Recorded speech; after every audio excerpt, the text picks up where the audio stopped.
Solo levelling season 2 का episode 3 out हो चुका है, जहां एस रैंक हंटर डोंगसो को कूट दिया है जिनवू के फादर ने। अब ये जिनवू के फादर कहां से आ गए और ये सब हुआ कैसे, अगर ये जानना है तो वीडियो एंड तक जरूर देखना। एपिसोड 3 की शुरुआत होती है जिनवू और जिन्हो के बचे हुए डंजन के रेड से, जहां जिन्हो पहली बार जिनवू की शैडो आर्मी को देखता है, जो कि ना ही केवल सारी आर्मी मिलकर डंजन में प्रेजेंट मैजिक बीस्ट और बॉस को डिफीट करते हैं, बल्कि वो सभी एसेंस स्टोन भी कलेक्ट करने में हेल्प कर रहे थे। अब यहाँ बेचारा जिन्हो सरप्राइज और दुखी दोनों ही था। सरप्राइज इसलिए क्योंकि उसे ये नहीं पता था कि स्किल की हेल्प से कोई ऐसी शैडो आर्मी जैसी चीज भी क्रिएट कर सकता है, और दुखी इसलिए क्योंकि जिन्हो एसेंस स्टोन इकट्ठा करने का काम करता था, जो कि अब वो भी शैडो आर्मी ही कर रही थी। तो ये कहना गलत नहीं होगा कि जिन्हो पहला विक्टिम था आर्टिफिशियल इंटेलिजेंस का। सीन शिफ्ट होता है फिर अमेरिका के एक डंजन में, जहाँ से एक इंसान निकलता है जो कि उस डंजन में एंटर किए हुए सारे हंटर्स को मारकर बेहोश कर देता है, क्योंकि वो सभी उस ह्यूमन को मैजिक बीस्ट समझकर उस पर अटैक कर दिए थे। डंजन से निकले हुए इस इंसान को इंग्लिश बोलनी नहीं आती थी, इसलिए वो जो भी कह रहा था उन फिरंगी हंटर्स को कुछ समझ में नहीं आ रहा था। इसलिए जो थोड़ी बहुत इंग्लिश उसे आती थी उसका यूज करके जो इकलौता हंटर वहाँ जिंदा और होश में था, उससे कहता है कि I am human and I want to go home. वहीं दूसरी तरफ हम देखते हैं कि जिनवू और जिन्हो ने अपने डील के अकॉर्डिंग सभी 19 रेड्स को सक्सेसफुली कंप्लीट कर दिया था, जिसके बाद जिन्हो का प्लान था कि वो रिटन एग्जाम क्लियर करके गिल्ड मास्टर का सर्टिफिकेट हासिल करेगा, फिर जाकर वो अपने फादर से गिल्ड मास्टर बनने का नेगोशिएशन करेगा। जिन्हो फिर जिनवू के आगे का प्लान पूछता है, जिस पर जिनवू कहता है कि मैं कुछ दिन के लिए बाहर जा रहा हूँ, इसलिए मैं तुमसे नहीं मिल पाऊंगा। ये सुनकर जिन्हो को लगता है कि जिनवू उससे परेशान हो गया है, इसलिए वो ऐसा कह रहा है। तो वो सीधा जिनवू से कहता है कि अगर आपको मुझसे कोई दिक्कत हो रही है तो मुझे आप बता सकते हो, फिर मैं आगे से आपको बिल्कुल भी परेशान नहीं करूंगा। जिनवू कहता है कि लग रहा है तुम्हें दारू चढ़ चुकी है। जिन्हो आगे कहता है कि मेरा एक 10 साल बड़ा भाई है जो कि मुझे बिल्कुल पसंद नहीं करता, और ना ही हमने साथ में कोई भाइयों वाला काम किया है। वहीं दूसरी तरफ ना ही आपने मेरी जान बचाई, बल्कि मेरी हेल्प करने के लिए क्या कुछ नहीं किया। काश आप मेरे बड़े भाई होते। जिस पर फिर जिनवू जिन्हो के लिए ड्रिंक सर्व करता है और कहता है कि आज से मैं तुम्हें अपना छोटा भाई मानूंगा। ये सुनकर जिन्हो के खुशी के आंसू छलक उठते हैं।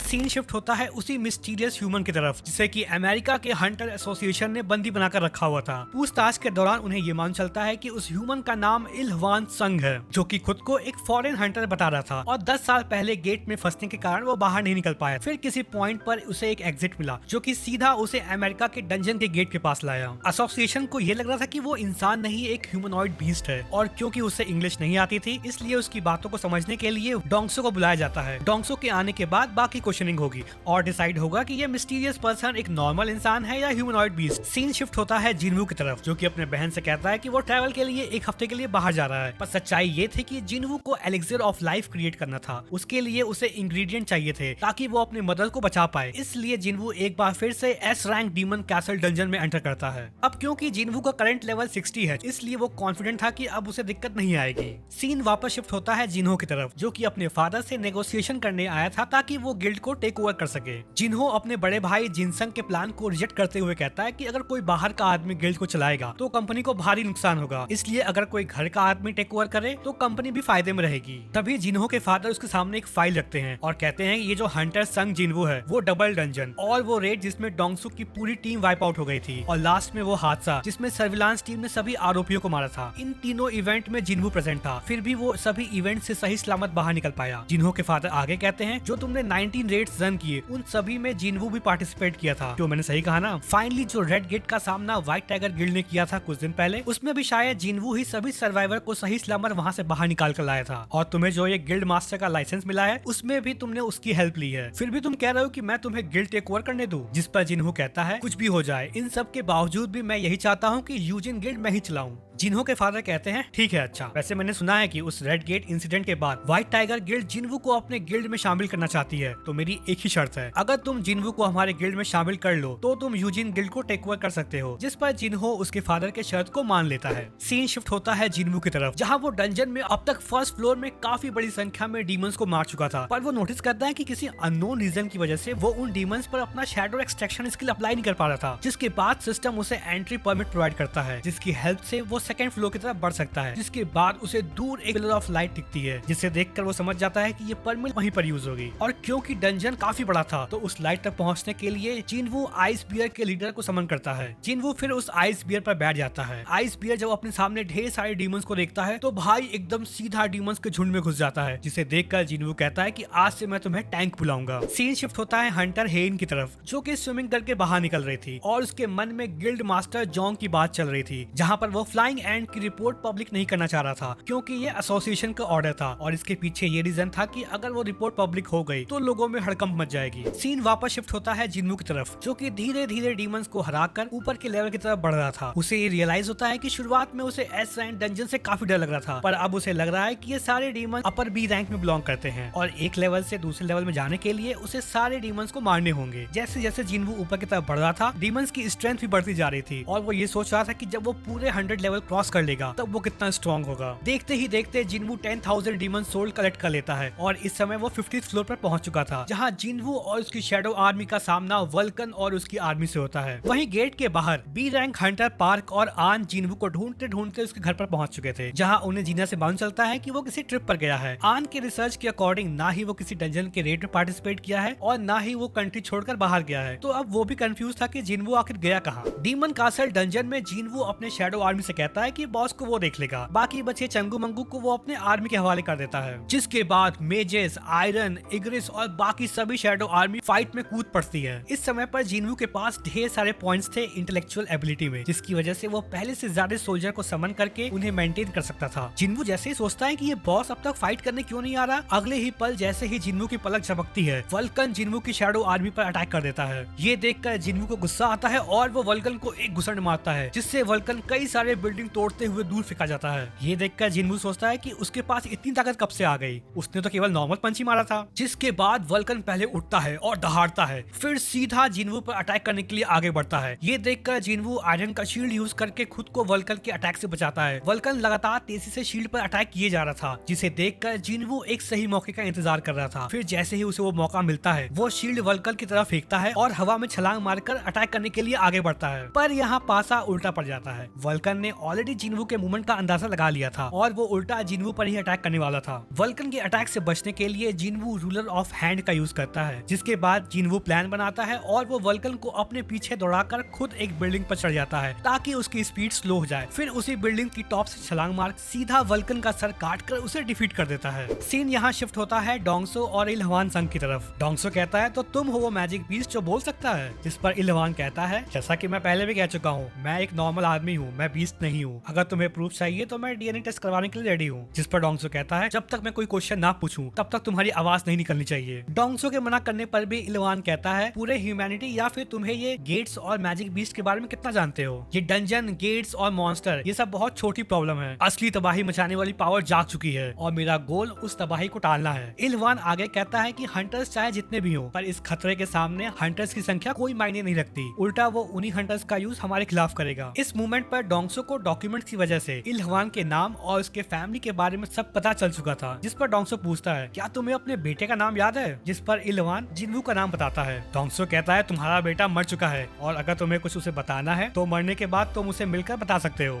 इस मूवमेंट पर दोनों एक दूसरे को मर्डरस इंटेंट से देख रहे थे और एक दूसरे से फाइट करने के लिए रेडी थे। सीन शिफ्ट होता है जिन्वू की तरफ, जो कि अब 75th लेवल पर पहुंच चुका था और वो वहां के बॉस मीटर्स को एक ही झटके में हरा देता है। वहीं दूसरे साइड हम देखते हैं कि जब दो एस रैंक हंटर्स फाइट करते हैं तो उस जगह पर क्या इम्पैक्ट पड़ता है। इल्हवान डोंगसो को बुरी तरह से डिफीट कर देता है, मतलब उधर बेटा डंजन में मचा रहा है और इधर बाप मचा रहा है। वहीं दूसरे साइड जिन्वू के खाने की सप्लाईज खत्म हो चुकी थी और वो डिसाइड करता है कि वो बाकी बचे 25 फ्लोर को दोबारा आकर क्लियर करेगा। अगर बात करें रिवॉर्ड की तो जिन्वू को एक इयरिंग मिली थी 50th फ्लोर पर, एक नेकलेस जो कि उसे मीटर्स को हरा कर मिला था। इन दो रिवॉर्ड्स के अलावा उसे एक आइटम और मिलना बचा था, जिसका मतलब ये था कि उसे अभी एक बॉस लेवल बीस्ट को और हराना होगा। साथ में उसे स्फीयर ऑफ एवरेस्ट मिलता है, जो कि उसके खुद के कोई काम की नहीं थी, पर उसका यूज करके वो अपने मेजेस के मैजिकल पावर को 2 गुना बढ़ा सकता है। क्वेस्ट कंप्लीट करने पर उसे कर्स लूट बॉक्स मिलती है, जिसमें की एक और चाबी थी, जिसका क्या काम है अभी तक वो क्लियर नहीं था। रही बात एलिक्सिर ऑफ लाइफ के इंग्रेडिएंट्स की, तो उसके पास 2 इंग्रेडिएंट्स स्प्रिंग वाटर और वर्ल्ड ट्री फ्रेगमेंट्स कलेक्ट हो चुके थे। अब बस केवल एक सामान बचा था और जैसे ही उसके पास वो बची हुई इंग्रेडिएंट्स कलेक्ट हो जाएगी तब उसका यूज करके वो अपनी मॉम को पूरी तरह से ठीक कर सकता है। जिसके बाद जिन्वू वो डंजन छोड़कर बाहर निकल जाता है और बाकी बचे हुए 25 लेवल को वो दोबारा आकर पूरा करेगा। यहीं पर एपिसोड 3 समाप्त हो जाता है। अगर एक्सप्लेनेशन अच्छी लगी हो तो लाइक करो, शेयर करो, सब्सक्राइब करो।